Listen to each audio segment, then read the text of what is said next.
Hello, we would like to thank the organizers for accepting the 4 presentations on the core project developed within the Actor Partnership.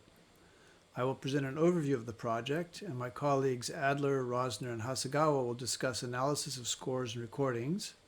Maya, Rimor, and Traube will discuss analysis of interview transcriptions, and Kramer will present his experience as a composer in this whole adventure. The Actor Partnership, with about 140 regular and student members in 10 countries, proposes to enhance attention to timbre and orchestration by bringing its musical use to the forefront of scholarship, practice, and public awareness with world-class artists, humanists, scientists, and engineers. This partnership links North American, European, and East Asian orchestration practice and pedagogy, stimulates the development of new creativity-enhancing digital tools for learning, creating, and studying orchestration practice in a variety of musics, and seeks to sensitize young audiences to the wonders and complexities of high-quality music. To achieve these aims, Actor activities are structured into 3 axes of research dealing with analysis and technological tool development, as well as innovative outputs in the domains of pedagogy, music scholarship, and composition. The core project benefits from output innovation branches and feeds back into the analysis branch. I'll try to present the project aims, the approaches of the 5 partner universities, outputs that are going on in this project, different reactions of the participants, and future directions for the project. A pilot version of the project was conducted at the University of British Columbia in 2018-2019, and the other universities, McGill, University of California at San Diego, Université de Montréal, and the University of Toronto had their ensembles in the 2019-2020 academic year. One of the main aims was to introduce consideration of perception and cognition into creative thinking about orchestration, including the perceptual results of orchestration practice, particularly as concerns timbre perception, the taxonomy of auditory grouping processes that operate in orchestration perception, concepts and terminology from acoustics, perception, and cognition, and Lasse Thoresson's oral sonology framework for analyzing music as heard. Here you have an example of an orchestration taxonomy here, and some of Lasse Thoresson's approach here. Another aim was to analyze representative 20th and 21st century repertoire in terms of these concepts, as well as to track the creative and intellectual process in the interaction between composers and performers, and to evaluate and adjust the usefulness of the psychological concepts and vocabulary for a creative enterprise. The method involved creating an opportunity for stimulating interaction between composers and performers in orchestration problem solving and musical creation and interpretation for the same ensemble in all institutions. Here's an example of composer Eliezer Kramer from the University of Montreal interacting with Jean Coté, a violinist at McGill. The chosen ensemble included violin, bass clarinet, trombone, and vibraphone plus small percussion. This is a timbrally heterogeneous ensemble with 1 instrument per family, woodwind, brass, string, percussion, which poses interesting challenges for the blending of instruments, for creating seamless transitions between instruments, and for maintaining equilibrium and balance across the instruments. Here's an example of the core ensemble at the University of Toronto. The recording protocol was designed by Martha DiFrancisco in collaboration with the team at UC San Diego to work optimally in a variety of rooms of different sizes and room acoustics. It involves various spot microphones on the individual instruments, which you can see here, an ORTF stereo pair for close ensemble pickup, and more distant mics, not shown here, for the room ambience. In all ensembles, there was an initial presentation of the goals of the Actor Partnership to situate the activity in the larger context. In some groups, the terminology and concepts of timbre and perception were introduced to ground the intellectual enterprise. At UC San Diego, the seminar participants also analyzed reference pieces in terms of these concepts. A notable feature was the presentation at the beginning of seed ideas and initial aims by composers and/or performers concerning their compositional proposal or ideas for the kinds of things that would be interesting to explore with the individual instruments and their combinations. And of course, the main activity was interactive workshops providing opportunity for exchange between composers and performers as the ideas began to develop. And here's an example of a session on vibraphone techniques with Boyce Jeffries at the University of Toronto. Initial video interviews were recorded of performers at McGill University and the University of Montreal, and with composers at McGill, UBC, University of Montreal, and University of Toronto. Exit video interviews with performers and composers were done at McGill University, and transcriptions of the interviews for text analysis were done at McGill and the University of Montreal. There was a public reading session of the pieces at the University of Toronto, recordings in studio at the University of British Columbia and University of California at San Diego, and more recently at McGill University, and then a concert done at the University of British Columbia. In some universities, participating musicians wrote reports on their experiences and aspirations and created annotated bibliographies on critical texts from which they drew for ideas and techniques. At UC San Diego, there was a critical analysis by composer Ioannis Mitsialis of the composer's pieces with respect to their initial intentions, and there was a follow-up seminar the next year in which the concepts, vocabulary, and definitions were evaluated, criticized, and amendments and potential applications were proposed, in addition to providing relevant examples from the musical repertoire.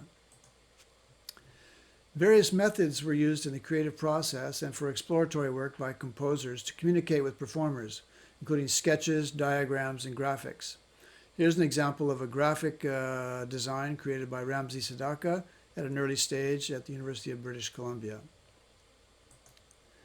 Here's an example from Alexander Blank at McGill University, which is basically a table with verbal descriptions in which there are different instruments described here, 1, 2, 3, 4, not necessarily assigned, with various kinds of instructions at different points in time along the horizontal axis.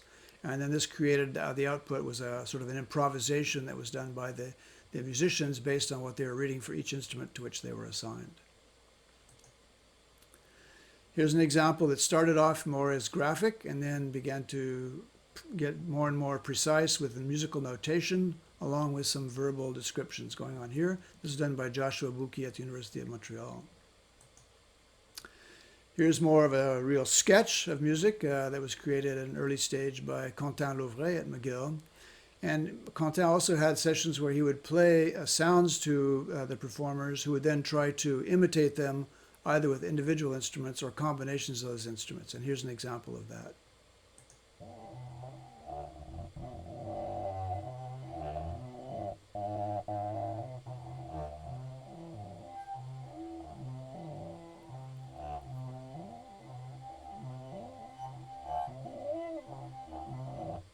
And the performers had to try to create that sound.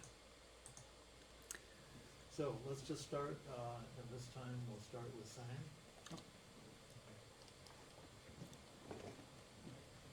And so the idea is to, talk a little bit about, again, maybe not summarizing the entire proposal, but where you are in terms of realizing its goals and whether particular difficulties or surprises have emerged, etc. So here's an example of a recorded workshop session in which the composers were talking about their own proposals for the different pieces they were going to write. And this was a seminar at UCSD led by Roger Reynolds.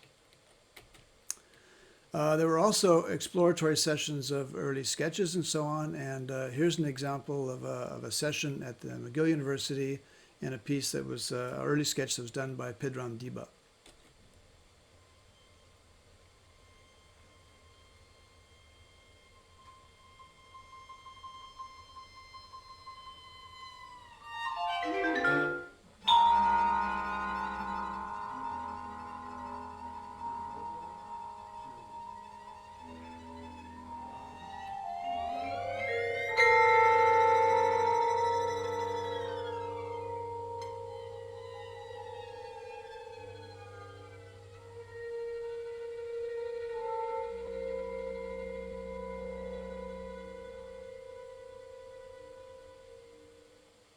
And this was the McGill Ensemble being conducted by Guillaume Bourgogne here. Here's an example of a recording of a rehearsal session at the University of British Columbia in which they've been trying some things out and then they finally get here with this particular one.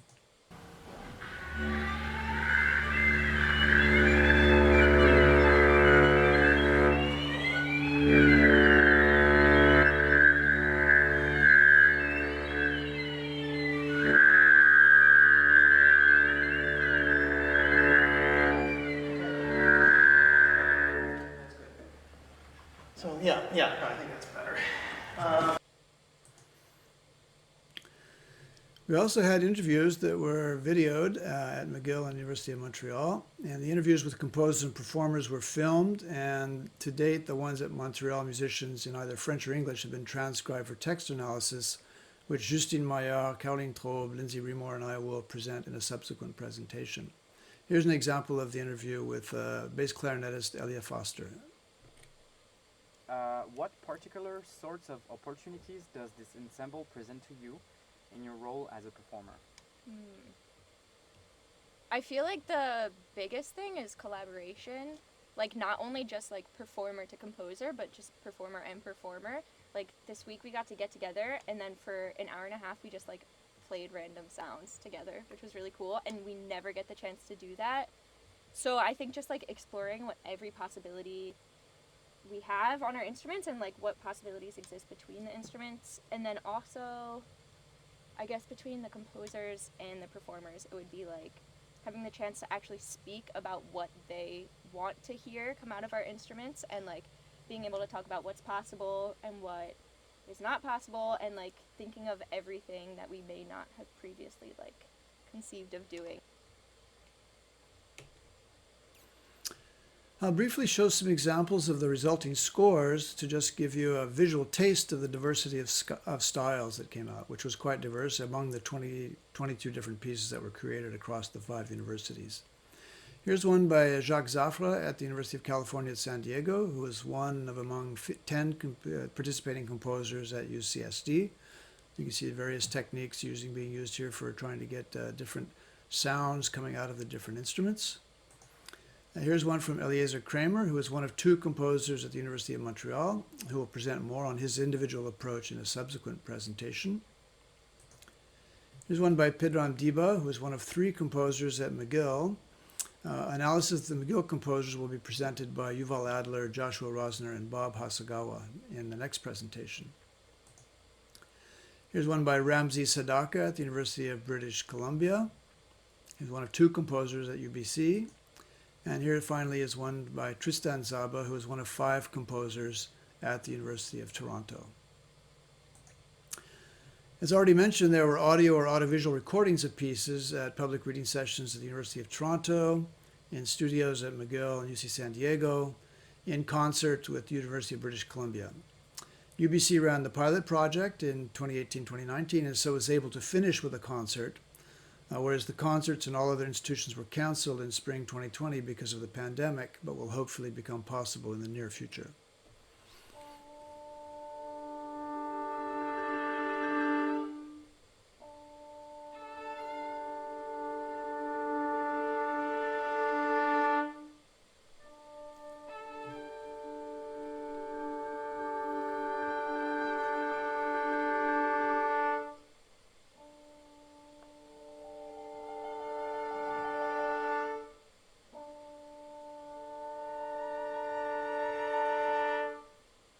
Some ideas of very nice timbral modulations by Tiange Zhou at UC San Diego in her piece.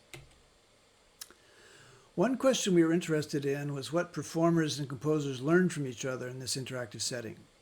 Most felt that it was very successful in terms of the experience and collaborative involvement, and they appreciated exploring the possibilities and limits of different instruments and their combinations.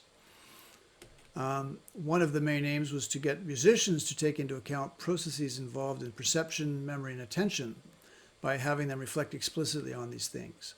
This seemed to happen more explicitly in composers, but it implicitly affected the musical aims and tenor of methods adopted to achieve them in both performers and composers. A related interest was the degree to which the terminology and concepts from perceptual and cognitive psychology would be useful as tools for thought for the musicians. A critical evaluation of these revealed the need for some adjustments, reframing, and broadening in scope. Most participants felt that they both helped evolve their thinking and orchestration and knowledge of the instruments, and helped make more conscious different phenomena that are usually dealt with intuitively. This word cloud is derived from the evaluation report prepared by UCSD this past fall. In the next round in 2021-22, we intend to expand the ensemble to 7 instruments, allowing for doubling instruments, for example, clarinet, bass clarinet, oboe, English horn, flute, piccolo, etc. Composers will have the possibility to include electroacoustics and live electronics and to use computer-aided orchestration platforms such as Orchidea, developed by Carmine Emanuele Cella at the University of California at Berkeley, who is an actor member. We will also refine the score, recording, and text analysis procedures based on our experience from the first round. I would like to thank all of the participants, particularly the faculty participants here at McGill University, myself, Guillaume Bourgogne, and Martha Di Francisco, the two actor postdocs, Julie Delisle and Jason Noble. At the University of Montreal, Caroline Traube, who's an acoustician, Pierre Michaud is a composer, and Jean-Michel Lavoie is a conductor. At University of British Columbia, Keith Hamel and Bob Pritchard are both composers.